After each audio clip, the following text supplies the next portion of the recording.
오늘은 사무엘상 9장의 말씀을 묵상합니다.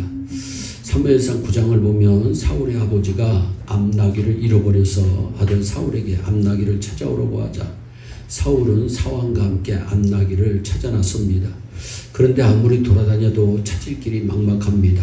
그러는 동안에 사무엘 선지자가 있는 곳까지 왔습니다.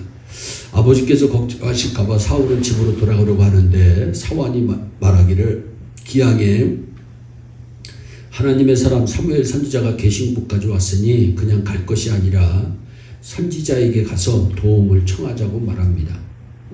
그러나 사울은 내 수중에 돈 한 푼도 없는데 어떻게 예물도 없이 사무엘 선지자에게 가겠느냐고 그러면서 그냥 돌아가자고 말합니다. 그러자 사완이 말하기를 내게 조금이나마 돈이 있으니 이것으로 예물을 삼고 사무엘에게 가자고 하므로 결국 사무엘 선지자에게 가게 됩니다.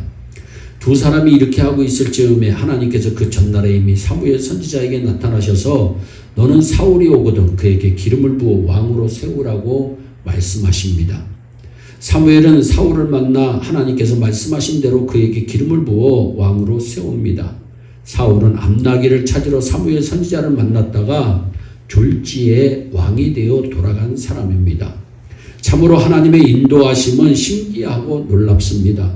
우리 또한 오늘의 예수 믿기까지 여러 가지 사연이 있었을 것입니다. 어떤 사람은 질병으로 인하여 교회에 나오게 되고 어떤 사람은 사업이 망해서 또 어떤 사람은 말 못할 고민과 문제를 해결하기 위해서 교회에 나오기 시작합니다.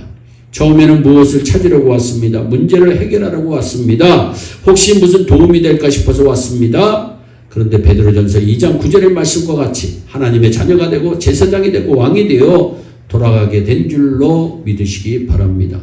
하나님은 이처럼 우리가 생각지 못한 방법으로 우리를 인도하십니다. 지금 내가 당장 관심을 갖는 문제, 우리에게 문제가 되고 어려움이 된 그 문제를 통하여 하나님께 돌아오도록 만드십니다. 사람들의 얘기를 들어보면 모두들 형편이 다르고 나름대로 사정이 있습니다. 입을 벌려 주여하고 기도를 하지만 기도의 내용은 전부 다릅니다. 나름대로 사정이 있습니다. 그러나 우리 하나님은 그런 모든 형편과 사정들을 통하여 마침내는 의의 길로 인도하시고 어둠에서 빛으로 사단의 품에서 하나님 아버지의 품으로 불러주셨습니다. 하나님이 우리에게 주시려는 것은 적은 것이 아닙니다. 시시한 것이 아닙니다. 우리가 바라고 소원했던 것보다도 훨씬 더 좋은 것을 주시기 위함입니다. 우리는 암나귀를 구했지만 주님은 우리의 머리에 왕관을 씌워주시기를 원합니다. 그러므로 주님이 내게 원하시는 것은 내가 바라던 것보다 훨씬 더 좋은 것이요 더 복된 것이요 더 유익한 것임을 우리는 알아야 합니다. 그래서 성경은 우리 인간의 생각과 하나님의 생각은 다르다고 분명히 말씀합니다. 이사야서 55장 8절로 9절 말씀에 여호와의 말씀에 내 생각은 너희 생각과 다르며 내 길은 너희 길과 달라서 하늘이 땅보다 높음 같이 내 길은 너희 길보다 높으며 내 생각은 너희 생각보다 높으니라 그랬습니다. 그러므로 우리는 항상 하나님을 인정할 줄 알아야 합니다. 하나님께서 모세를 부르실 때 내 손에 든 것이 무엇이냐고 물으셨습니다. 지팡이라고 하니까 그 지팡이를 땅에 던지라고 말씀하십니다. 모세가 지팡이를 땅에 던지니 그것이고 뱀이 됩니다.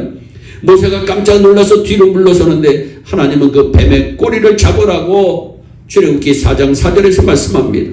상식적으로 뱀을 잡기 위해서는 반드시 머리 부분을 잡아야 하는데 꼬리를 잡게 되면 뱀은 잽싸게 독이 든 날카로운 이빨로 물어버립니다. 그런데 하나님은 뱀의 꼬리를 잡으라고 말씀하십니다. 이것이 하나님과 인간의 생각이 다른 점입니다. 모세가 뱀이 물을지라도 순종하는 마음으로 꼬리를 잡았더니 뱀이 돌연 지팡이로 다시 변합니다. 하나님이 원하시는 것은 환경과 여건을 불문하고 오직 주의 말씀에만 청종하고 순종하기를 원하시는 것입니다.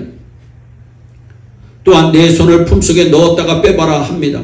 모세가 손을 품속에 넣었다가 빼어보니 손이 하얗게 문둥병에 걸립니다. 다시 품속에 넣었다가 빼라 하시고 그랬더니 손이 다시 정상으로 돌아옵니다. 이처럼 인간은 가지고 있는 지팡이도 마음대로 못하고 자기의 손 하나도 마음대로 못하는 존재인 것을 하나님은 모세로 통해서 깨닫게 하신 것입니다.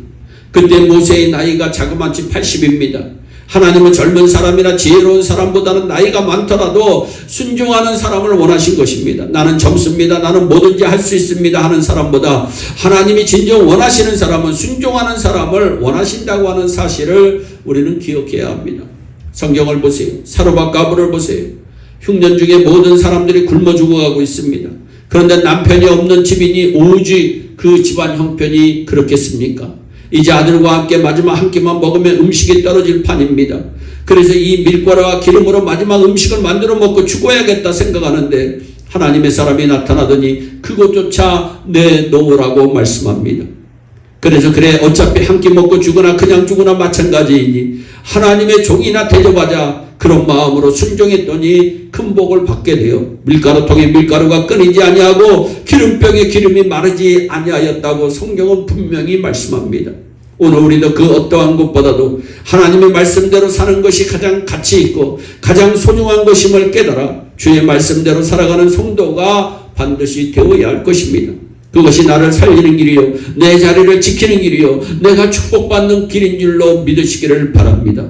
오늘 주 앞에서 하나님 앞에 예배드리는 모든 우리의 권속들이 하나님의 말씀대로 순종하고 하나님이 기뻐하시는 뜻을 쫓아 살아가는 복된 성도들이 되기를 주 예수 그리스도의 이름으로 축원합니다. 기도하겠습니다. 사랑의 하나님 참 감사합니다. 하나님 사울은 암나기를 찾으러 나갔다가 도리어 왕이 되어 돌아옵니다. 인생의 생사복을 주관하신 하나님, 우리 예일교회 온 성도들을 주관하신 하나님, 오늘도 복된 길로 이끄시는 그 하나님 앞에 우리 예일의 온 성도들은 순종으로 나아가는 축복의 주인공들이 다 되어지게 하여 주옵소서. 감사하고 예수님의 이름으로 기도하옵나이다. 아멘.